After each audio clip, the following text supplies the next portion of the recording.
Hello friends, welcome to Learner's Planet. Friends, in this session I'm taking the questions from SBI PO 2015 paper, the prelims paper, and in this session particularly I'll be solving the questions from aptitude section. So let's begin the session, and I just suggest you when the question appears on the screen, just try to solve it on your own. Okay, so this way you'll be able to practice in better manner. So let's begin the session. Now we take the very first question. A dealer allowed a discount of 25% on the mark price of rupees 12,000 on an article and incurred a loss of 10%.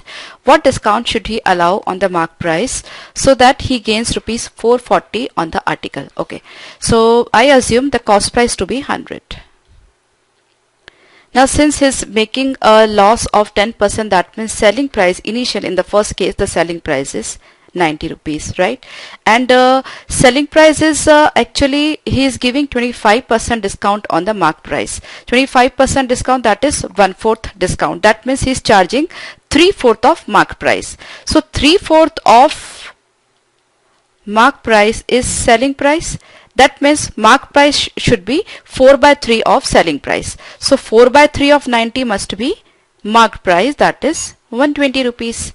Okay, so we got CP, SP and MP, and over here the mark price is 12,000. So the calculation is very easy for us, because now it is 12,000. That means I put up 20. That means selling price is 9,000 and cost price is 10,000 rupees. Okay, but what we want, the profit should be 440. So basically the selling price should be 10,440, right?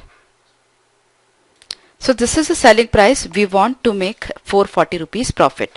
Mark price is 12,000, selling price is 10,440. So the discount is 1560 rupees, right? So what should be the discount? 12,000 on 12,000, 1560 is the discount. So 12 into 13 is actually 156. So 1560 we want. So that is 13%, nothing else, right? Pretty simple. And if you just start from 100, 90 and 120, and if you wish to shorten the calculation, you can even remove this 0, right? Instead of 440, what you can do, you can take the profit as 44. So you are reducing 1 0 over here, so we just need to increase 1 0 over here, right? So this way also you can reduce some of the calculation. So over here the selling price should be 1044. Okay, and the mark price is 1200. So difference is 156. That is 13% of 1200. So 12 into 13 is 156. Okay, so I hope you are clear with this. Okay, next question from ratio and proportion. A man gave 20% of his salary to his only son and only daughter. The ratio of amount given to the son and daughter is 3:2. Okay, son and daughter. Twice the amount what he gave to his daughter he invested in LIC, out of the remaining amount he gave 1/4 to his wife. After that he was left with 16,800. Okay, we assume that his salary is 100 rupees, right? So 20 rupees he is giving to his son and daughter. So son and daughter 20 rupees. So 20 rupees in the ratio 3:2. That means this is 5. We want it to be 20. So it's 4 times. So it is 12 and it is 8, right? Now twice the amount what he gave to his daughter he invested in LIC. So LIC he invested 16 rupees. Out of remaining, so remaining is 12 plus 8, 20 and 16, 36. So we are left with 64. So to his wife, out of the remaining he gave 1/4 to his wife. So 1/4 of 64, that is 16 rupees to his wife, right? So he is left with 64 minus 16. That is 48. So 48 is equivalent to 16800. So 100 is what? Okay, precisely we have to find out amount invested in LIC, that is 16. Okay, so 48 is 16800, that means 16 should be 1/3 of it, because 16 is 1/3 of 48. So we just find out 1/3 of this. So 1/3 of this is 3 5s are 15, 15600. Pretty simple. Hardly 40-second question. In a vessel, there is 40 liters of a mixture of milk and water. There is 15% water in the mixture. The milkman sells 10 liters of mixture to a customer and thereby adds 12.5 liters of water to the remaining mixture. What is the respective ratio of milk and water? Okay, so first of all, he is selling 10 liters of this mixture. So we are left with 30 liters of mixture after the first sell. Okay, in this 30 liter of mixture, since this mixture contains 15% water, so milk and water. So water must be 15% of 30, that is 4.5, and the remaining should be milk, so that should be 25.5. Okay, now he is adding 12.5 liters of water. So 12 and 4 16 and 0.5 17. So this is the ratio. So precisely our ratio is 255 by 170.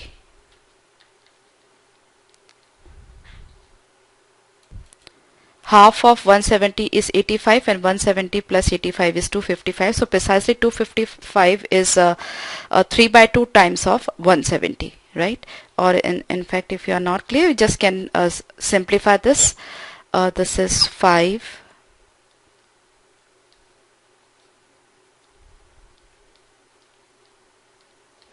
Right? 3:2. Pretty simple. In this question, time and work, A and B together can complete a piece of work in 10 2/7 days, while B and C together can complete the same work in 13 1/3 days. B is 25% more efficient than C. In how many days will A and C together complete the same work? Since there is an involvement of fraction in this number of days, so it would be easy for us to go through the unitary method, right? That would be rather simpler. Okay, so I just take 1 upon A unitary method. 1 upon A plus 1 upon B is 72 by 7. So it takes 72 by 7 days to complete the work for A and B. So in a single day they will do 7 by 72. Similarly, 1 upon B plus 1 upon C, that is 13 into 3 39, 140, 3 by 40. Okay, but it is given that B is 25% more efficient than C. That means B is 5 by 4 of C, right? So instead of C, I can write 5 by 4 B. So we can solve this equation. 5B 4B, that is 9B by 9 by 5B is equal to 3 by 40. That means B's efficiency, B would take 24 days. So B 24 days, that means C will take 5 by 4 of 24, that means 30 days. And if I put B as 24 over here, so it is 3 by 72, that means 4 by 72, that means 1 by 18, that means A would take 18 days. Right? So we have to find out A and C together. So 1 upon 18 plus 1 upon 30 we can do. So it's 95 plus 3. So it is 8 by 90. So the total number of days will be 90 by 8, or I can say 45 by 4. So 45 by 4. So that is the answer. Okay. If the number of days are in integers, then you can just use a percentage method or the fraction method, which I have discussed so many times. But since the number of days are in fraction, we should not waste our time in just thinking of a shortcut, because that would rather take more time. So instead you just go with the regular method. That would be simpler for you. Okay. The sum of present ages of Ria and Abe is 48 years. Today, Abe is 4 years older than Shweta. The respective ratio of present ages of Riya and Shweta is 4:7. What was a base age 2 years ago? So now three characters are involved over here and mutual relationship is given. So we can go by the simple equation method. Present ages of Riya and Shweta 4x and 7x, I assume. Now Abhay is 4 years older than Shweta. That means Abhay is this is Riya's to Shweta. So Abhay is 7x plus 4. Right? And Riya is 4x. Because this is Riya and Shweta, so Riya is 4x and this total is 48. So precisely it is 48 and this is 44. 11x is 44, that means x is equal to 4. Okay. So a base age will be 7x plus 4. So 7x plus 4, that means 28 plus 4, 32. That is the present age. But since we are asked 2 years ago, so 32 minus 2, 30 years. Okay. Pretty simple. ABC start a business. The ratio of investment of ABC, a complicated ratio has been given in decimals. After 8 months, A adds thrice amount of his and okay. So let's start A, B and C. So precisely 0.125, 0.755 and 0.25. So you have various options. You just put up zeros over there and just remove the decimals because this is really ratio. So 25 5s are, 25 3s are and 25 30. In fact, this is 750. So and this is 25 10. So it must be precisely 1:6:2. Now this is the initial investment ratio, but after 8 months there are some changes in the story. Okay, so what you can do, either you can in fact convert 162 into some 100, 600 and 200. You can just have them as it is, no problem. So precisely for 8 months and then after 8 months, so this is for 8 months. So I just consider this is 8 rupees.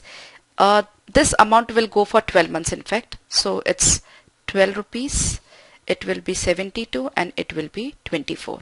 But they are some of them, one of them is adding and one of them is some withdrawing some amount, right? So here A is adding thrice amount of his earlier investment. So A is adding 3 rupees. So this 3 rupees are for 4 months. So 3 rupees for 4 months, that means 12 rupees. In this case, no addition, nothing. And in case of C, he is withdrawing half of his investment, right? So he is withdrawing 1 rupees. So 1 rupee for 4 months, that means 4 rupees he is withdrawing. So I just put up minus 4. So here it is 24, here it is 72 and here it is 20. Okay, so this is 4, 6, 4, 18 and 4, 5. 6 plus 18, 24 plus 5, 29, and this 29 is actually 5800. So we have to find out the B share of profit, so that is actually 18. So 29 is this, that means 1 is 200, that means 18 is 3600. Okay, pretty simple. So you saw the working. That's very simple in fact. So no need to go for big calculations over here.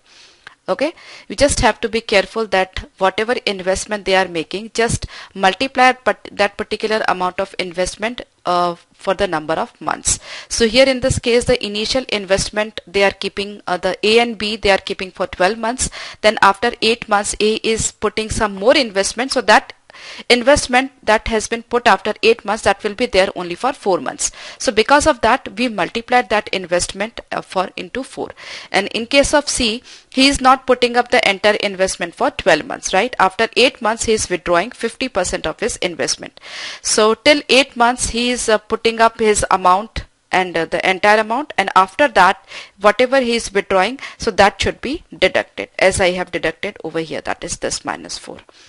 Okay, so after that the story is very easy, very simple, and I hope you are clear, and the problem should not take more than a minute to be solved.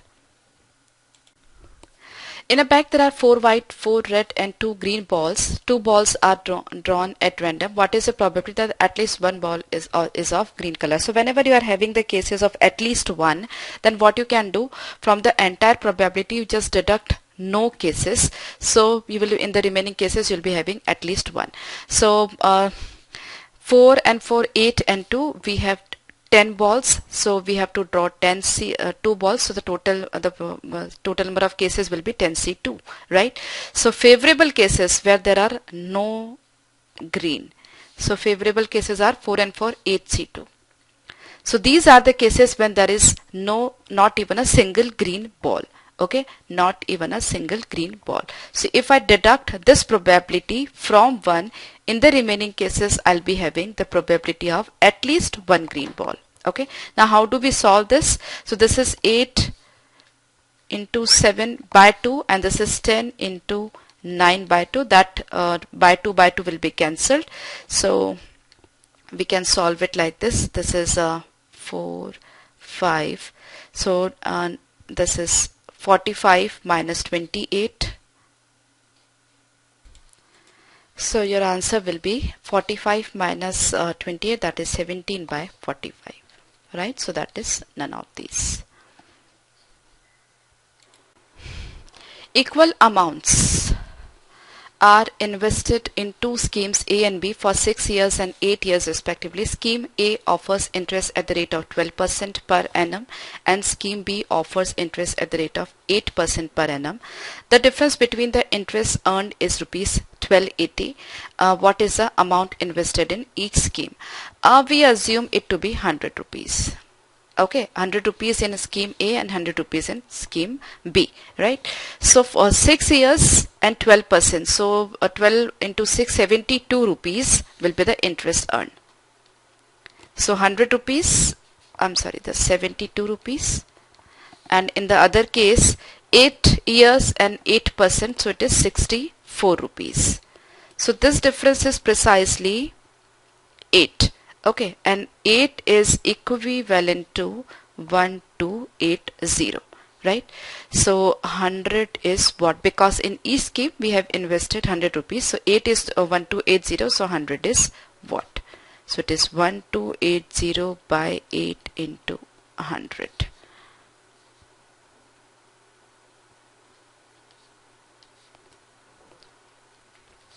₹16,000.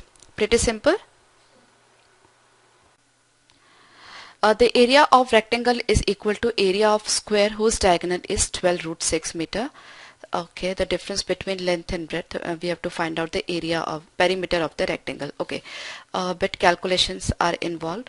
Square diagonal is 12 root 6. So this is square. So if this is 12 root 6, that means x square plus x square is equal to 12 root 6 square, that is 144 into 6.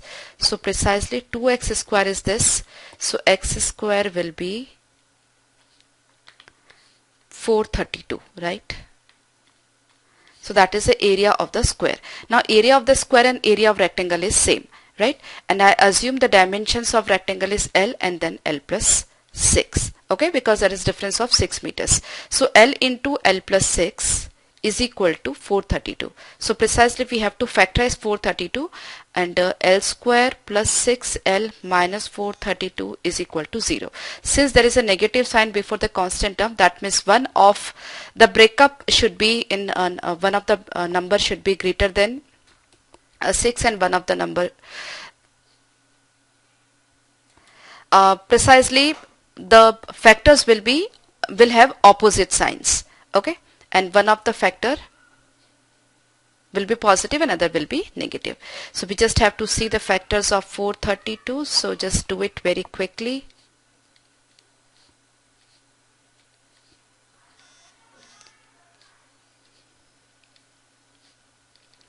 Okay, so it is you can say 3 3s are 9 and 2 18 and 24. Okay, so it is L plus 24. The bigger one should be positive because we are having positive sign over here, and L minus 18 is 0. So L is equal to 18. So if L is 18, the other dimension should be 24. right? So the sum of the two dimensions will be 18 plus 24, that is 42. That means the perimeter should be double of that, that is 84 meter. Okay, so we have done all the questions from aptitude section, and I'm sure you are clear with all of them. I'll see you in the next session with the questions from reasoning section. Bye bye.